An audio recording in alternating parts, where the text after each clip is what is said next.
Hi, my name's Simon Peel and I'm running a session at the Financial Capability Summit on research that matters.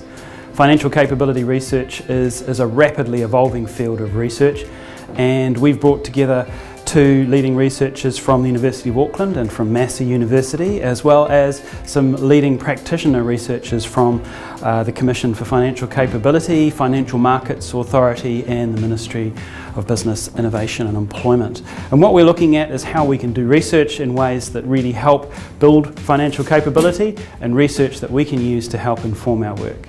I think some of it is actually what preparation we have for our future and what importance research can play in making decisions to inform us. So, for example, Pushpa asking the youth of today what finances or how do they look after their money, how do they use it wisely, and then using their elders and their parents for research and getting their advice. Actually, what are we doing with our older people and who are they asking for information? So it's making and bringing sort of different views to the forefront for me to think about our future.